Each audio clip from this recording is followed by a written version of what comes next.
അസ്സലാമു അലൈക്കും വറഹ്മത്തുള്ളാഹി വബറകാതുഹു. എല്ലാവർക്കും യുടെ പുതിയൊരു വീഡിയോയിലേക്ക് സ്വാഗതം.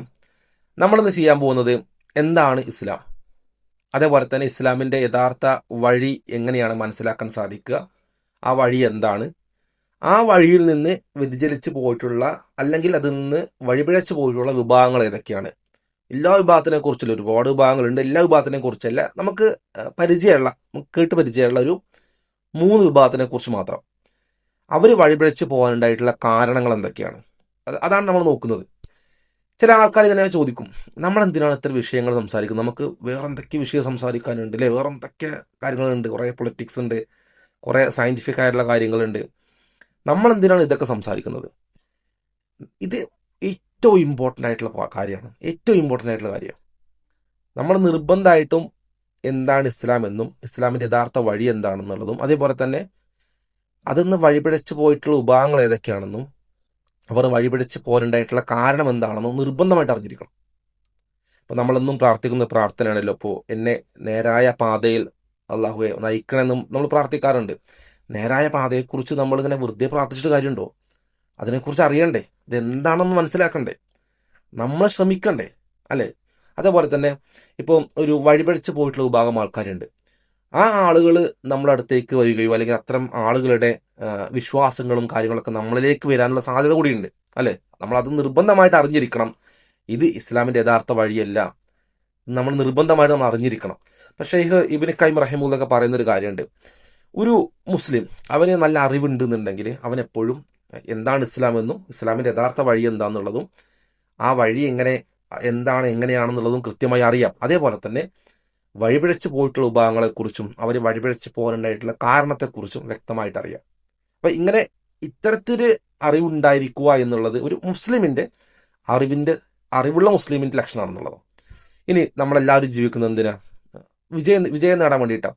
ഇപ്പോൾ ഒരു എക്സാം നമ്മൾ എഴുതുന്ന വിചാരിച്ചു, ഒരു ക്വസ്റ്റ്യൻ ചോദിച്ചിട്ടുള്ളത് തെർമോഡൈനാമിക്സിന് ഒരു ക്വസ്റ്റ്യൻ ചോദിച്ചു എന്നിരിക്കും, ഒരു എക്സാമാണ്, ഒരു ഫിസിക്സിൻ്റെ എക്സാമാണ്.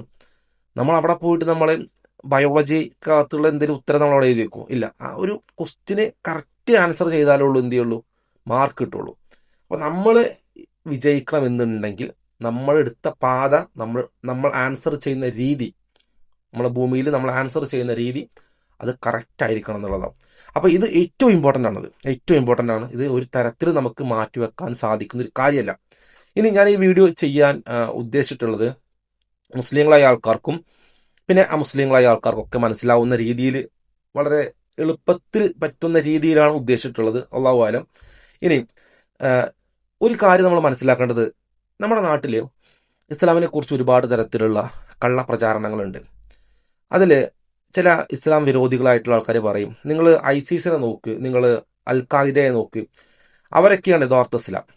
അല്ലാതെ നമ്മളെപ്പോലെയുള്ള നിസ്കരിക്കുന്ന, ദുആ ചെയ്യുന്ന, അല്ലെങ്കിൽ ഇത്തരത്തിൽ ഖുർആൻ പഠിച്ചിട്ടുള്ള, അല്ലെങ്കിൽ ഇപ്പോൾ നമ്മുടെ നാട്ടിലേക്കുള്ള, അല്ലെങ്കിൽ ഇപ്പോൾ നമ്മൾ കാണുന്ന പണ്ഡിതന്മാരായിക്കോട്ടെ, അവരൊക്കെ ആയിക്കോട്ടെ, ഇവരൊന്നുമല്ല മുസ്ലിങ്ങളെന്ന് പറയുകയാണെങ്കിൽ അത് അൽ ഖായിദയാണ്, ഐസിസ് ആണ്. അപ്പോൾ ഒരു മനുഷ്യൻ അയാൾ ഖുർആൻ പഠിക്കുകയും ഹദീസുകൾ പഠിക്കുകയും ചെയ്തിട്ടുണ്ടെങ്കിൽ അവൻ ആരായിട്ട് മാറും? അവൻ ഐസിസുകാരനായിട്ടും അൽ ഖായിദക്കാരനൊക്കെ ആയിട്ട് മാറും. അല്ലാതെ ആകാൻ യാതൊരു സാധ്യതയില്ല. ചില ആൾക്കാർ പറയുന്നത് കേൾക്കാം, ഒന്നെങ്കിൽ അവന് ഐസിസുകാരനാവും അല്ലെങ്കിൽ അവൻ മതം വിടും. ഈ ഒരു ഓപ്ഷൻ മാത്രമേ ഉള്ളൂ. ഇതിനിടയിലുള്ള സംഭവം ഇല്ല എന്നുള്ളതാണ് ചില ആൾക്കാരുടെ വാദം. അത്രത്തോളം പറയുന്ന ആൾക്കാരുണ്ട്. അപ്പോൾ നമ്മൾ നിർബന്ധമായിട്ട് അറിഞ്ഞിരിക്കണം കേട്ടോ, ഇത്തരം ആളുകളെക്കുറിച്ച് എന്താണ് ഈ വഴിപിഴച്ചു പോയിട്ടുള്ള ഭാഗം നിർബന്ധമായിട്ട് അറിഞ്ഞിരിക്കണം.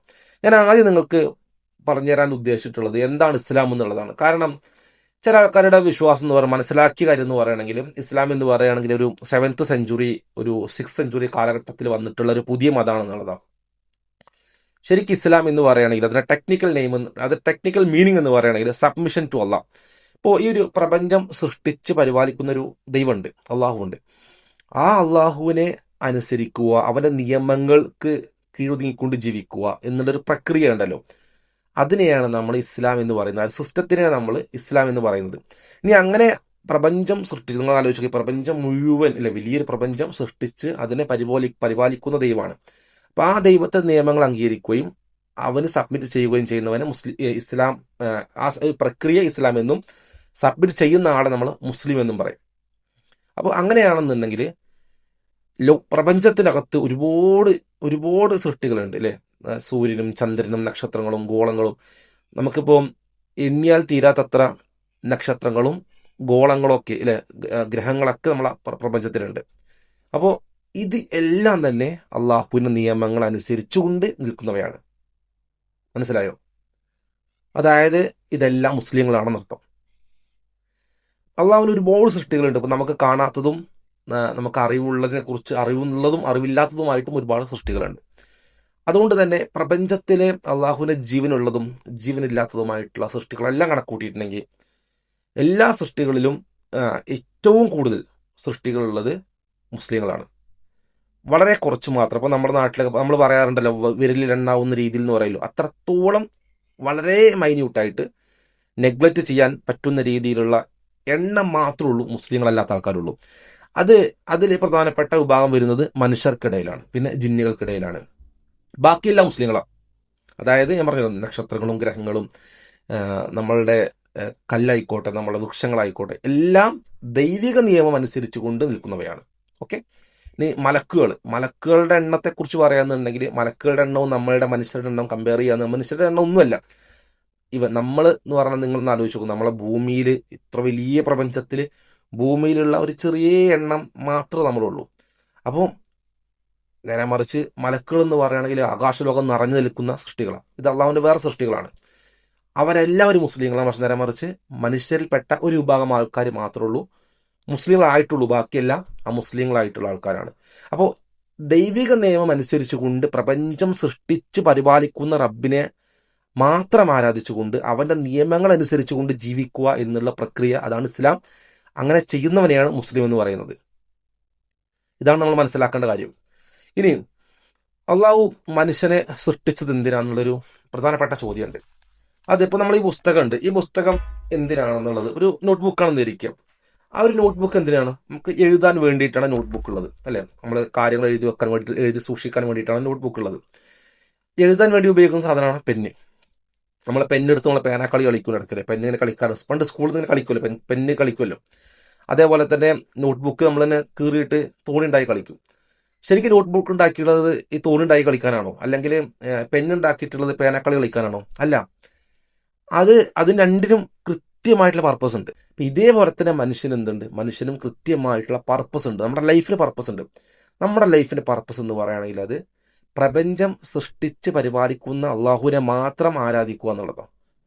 അതാണ് നമ്മളുടെ പർപ്പസ്, നമ്മളുടെ ലക്ഷ്യം, നമ്മളുടെ ജീവിതത്തിൻ്റെ അടിസ്ഥാനപരമായിട്ടുള്ള പർപ്പസ് എന്ന് പറയുന്നത് അതാണ്. അപ്പോൾ ചില ആൾക്കാർ ആലോചിക്കും, അങ്ങനെയാണെങ്കിൽ ഒരു മരത്തിന് ചുവട്ടിൽ പോയിട്ട് ഇങ്ങനെ ഇരുന്ന് ഇങ്ങനെ കണ്ടിന്യൂസ് ദൈവത്തെ വിളിച്ച് ഇങ്ങനെ പ്രാർത്ഥിച്ചുകൊണ്ട് ഇങ്ങനെ ഇരിക്കുക എന്നുള്ളൊരു പരിപാടിയാണ് ഉദ്ദേശിക്കുന്നത്. അങ്ങനെയല്ല. അതായത് നേരത്തെ പറഞ്ഞല്ലോ, പ്രപഞ്ച സൃഷ്ടാവായ ദൈവത്തിൻ്റെ നിയമങ്ങൾ അനുസരിച്ച് അവന് സബ്മിറ്റ് ചെയ്യുക എന്നുള്ളതാണ് ഇസ്ലാം കൊണ്ട് ഉദ്ദേശിക്കുന്നത്. അപ്പോൾ സ്വാഭാവികമായിട്ടും അള്ളാഹു ദൈവം മനുഷ്യരെ സംബന്ധിച്ചിടത്തോളം മനുഷ്യരുടെ ജീവിതത്തിന് അനുസൃതമായ രീതിയിലുള്ള പല നിയമങ്ങൾ നൽകിയിട്ടുണ്ട്, ചില ഉത്തരവാദിത്തങ്ങൾ നൽകിയിട്ടുണ്ട്. ഇതെല്ലാം അള്ളാഹുവിൻ്റെ തൃപ്തി നേടാൻ വേണ്ടി ചെയ്യുക എന്നുള്ളതാണ് ഏറ്റവും ഇമ്പോർട്ടൻ്റ്. അതാണ് ആരാധന. ഇപ്പോൾ ഞാൻ റോഡിലൂടെ നടന്നു പോകുന്ന സമയത്ത് റോഡിലൊരു മനുഷ്യനിങ്ങനെ വിശന്നിരിക്കുന്നതായിട്ട് കാണുക. അപ്പോൾ എൻ്റെ കയ്യിൽ പൈസ ഉണ്ട്, ഞാൻ ആൾക്ക് ഒരു ഭക്ഷണം വാങ്ങിക്കൊടുത്തു. അപ്പോൾ ഞാൻ ഭക്ഷണം വാങ്ങിക്കൊടുക്കുന്നത് എന്തിനല്ല, കുറേ ആൾക്കാർ കാണാൻ വേണ്ടിയിട്ട്, റീൽസ് ഇടാൻ വേണ്ടിയിട്ടല്ല. അപ്പോൾ നമ്മുടെ നാട്ടിലൊക്കെ ഒരു ട്രെൻഡാണല്ലോ, ഇങ്ങനെ വഴിയിൽ കിടക്കുന്ന ആൾക്ക് 50 രൂപ കൊടുത്തിട്ടത് റീലായിട്ട് ഇടുന്നൊരു ട്രെൻഡ് ഉണ്ടല്ലോ. അപ്പോൾ ഞാൻ ഇടുന്നത് റീലിടാൻ വേണ്ടിയിട്ടും നാട്ടുകാരെ കാണിക്കാനും അല്ല, നേരെ മറിച്ച് പ്രപഞ്ച സൃഷ്ടാവായ അള്ളാഹുവിനെ തൃപ്തി നേടുക എന്നുള്ള ലക്ഷ്യം വെച്ചുകൊണ്ടാണ്.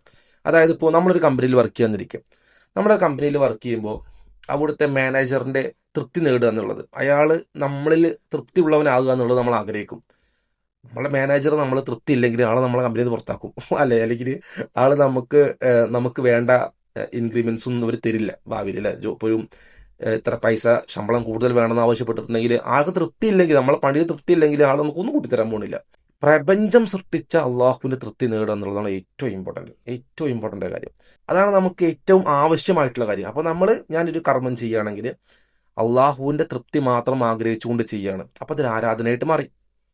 നേരത്തെ ഭക്ഷണം കൊടുക്കുന്ന കാര്യം പറഞ്ഞ പോലെ, ഇനി ഞാനൊരു ഉത്തരവാദിത്തം ചെയ്യുകയാണ്, എന്നെ ദൈവം ഏൽപ്പിച്ച ചില ഉത്തരവാദിത്തങ്ങളുണ്ട്. ഒരു എക്സാമ്പിൾ, ഇപ്പോൾ എൻ്റെ കുടുംബത്തിന് ഭക്ഷണം നൽകണം, അവരെ നോക്കണം, ചിലവിന് കൊടുക്കണം എന്നുള്ളത് എന്നെ ഒരു പുരുഷൻ എന്ന രീതിയിൽ എന്നെ ഏൽപ്പിച്ച ഉത്തരവാദിത്തമാണ്. അപ്പോൾ ഞാൻ ജോലിക്ക് പോവാണ്. ജോലിക്ക് പോകുന്ന സമയത്ത് ഒന്നാമത് ദൈവം പറഞ്ഞിട്ടുണ്ട്, ഇന്ന ഇന്ന രീതിയിൽ നിങ്ങൾ എന്ത് ചെയ്യരുത്, ഇത്ര മോശമായ രീതിയിൽ നിങ്ങൾ സമ്പാദിക്കരുത്. സമ്പാദിക്കുമ്പോൾ നിങ്ങൾ നല്ല രീതിയിൽ സമ്പാദിക്കണം. അപ്പം ഞാൻ എന്ത് ചെയ്യണം, ഞാനൊരു പണിക്ക് പോകുന്നു, അത് പടച്ച തമ്പുരാൻ പറഞ്ഞ രീതിയിൽ സമ്പാദിക്കുകയാണ്. സ്വാഭാവികമായിട്ടും എന്തുണ്ടാവും അവിടെ അവിടെ എനിക്ക് അതിന്നൊരു പ്രതിഫലം ഉണ്ടാവും അല്ലേ. ഞാൻ അള്ളാഹു തൃപ്തി ആഗ്രഹിച്ചുകൊണ്ട് ചെയ്യണം. ഞാൻ വേറൊരു ജോലി കിട്ടി, ആ ജോലി ഒഴിവാക്കിയിട്ട് അത് എൻ്റെ റബ്ബിന് ഇഷ്ടമല്ല, എൻ്റെ ദൈവത്തിന് ഇഷ്ടമല്ല, അതുകൊണ്ട് ഞാനത് ഒഴിവാക്കി. പകരം ഞാൻ അതിനേക്കാൾ ശമ്പളം കുറഞ്ഞ ജോലിയായിരിക്കാം ഇപ്പുറത്തുള്ളത്, എന്നാൽ ഇപ്പോഴും ഞാൻ ഇതെടുക്കുകയാണ്. അപ്പോൾ എനിക്ക് വേണ്ട, എനിക്ക് അവിടെ കുറച്ച് പൈസ അധികം കിട്ടും, ഐ ഡോണ്ട് കെയർ. കാരണം എന്താ, അത് കിട്ടിയതുകൊണ്ട് ചിലപ്പോൾ എനിക്ക് 2 ബിരിയാണി എക്സ്ട്രാ കഴിക്കാൻ പറ്റുമെന്നുള്ളൂ. പക്ഷേ നേരെ മറിച്ച് പ്രപഞ്ച സൃഷ്ടാവായ എൻ്റെ റബ്ബ് എന്നോട് പറഞ്ഞിട്ടുള്ളത് നീ ആ ജോലി ചെയ്യരുത് എന്നുള്ളതാണ്. ഇപ്പോൾ ഒരു മദ്യം വിൽക്കുന്ന കമ്പനിയിൽ ഒരു വർക്ക് ജോലി കിട്ടിയിട്ടുണ്ടെങ്കിൽ നമ്മൾ പറയണത് വേണ്ട, ശമ്പളം ഒരുപാട് ഉണ്ടാവും, പക്ഷെ എനിക്ക് വേണ്ട, താല്പര്യമില്ല, ഞാൻ അതിനേക്കാൾ ശമ്പളം കുറഞ്ഞിട്ടുള്ള ജോലിക്ക് പോയിക്കോളും. ഇതെല്ലാം എന്താണ്, ആരാധനയാണ്. അപ്പോൾ ആരാധന എന്ന് പറയുന്നത് എന്ത് കാര്യം അള്ളാഹു പറഞ്ഞിട്ടുള്ള കാര്യങ്ങൾ അതനുസരിക്കുക, അതിനെ അള്ളാഹുവിന് തൃപ്തി ആഗ്രഹിച്ചുകൊണ്ട് ചെയ്യുക എന്നുള്ളതാണ്. അതേപോലെ തന്നെ അള്ളാഹുവിന് കൊടുക്കേണ്ട കാര്യങ്ങൾ അള്ളാഹുവിന് മാത്രം കൊടുക്കുക. ഇപ്പോൾ നമ്മുടെ നാട്ടിൽ ഈ ചൈനക്കാരെ പ്രത്യേകത, ചൈനക്കാരെ കുറിച്ച് നമ്മൾ പറയാറുണ്ടല്ലോ, അവർ എല്ലാത്തിനും കഴിക്കും അല്ലെ, എല്ലാത്തിനും കഴിക്കും. ചില ആൾക്കാരോട് ചോദിച്ചാൽ നിങ്ങൾ എന്ത് കഴിക്കുന്നു ചോദിച്ചാൽ അവർ പറയും തിരിച്ച് കടിക്കാത്തതിനൊക്കെ ഞങ്ങൾ കഴിക്കും എന്ന് പറയും. തിരിച്ച് കടിക്കാത്തതിനൊക്കെ ഞാൻ കഴിക്കുന്നു പറയും. സാധാരണ നമ്മളെ കൂട്ടരൊക്കെ പറയുന്ന കാര്യം, എന്തും കഴിക്കും, തിരിച്ച് കടിക്കാത്തത് എന്തിനും കഴിക്കും, നമ്മൾ കഴിക്കുന്ന രീതിയിൽ.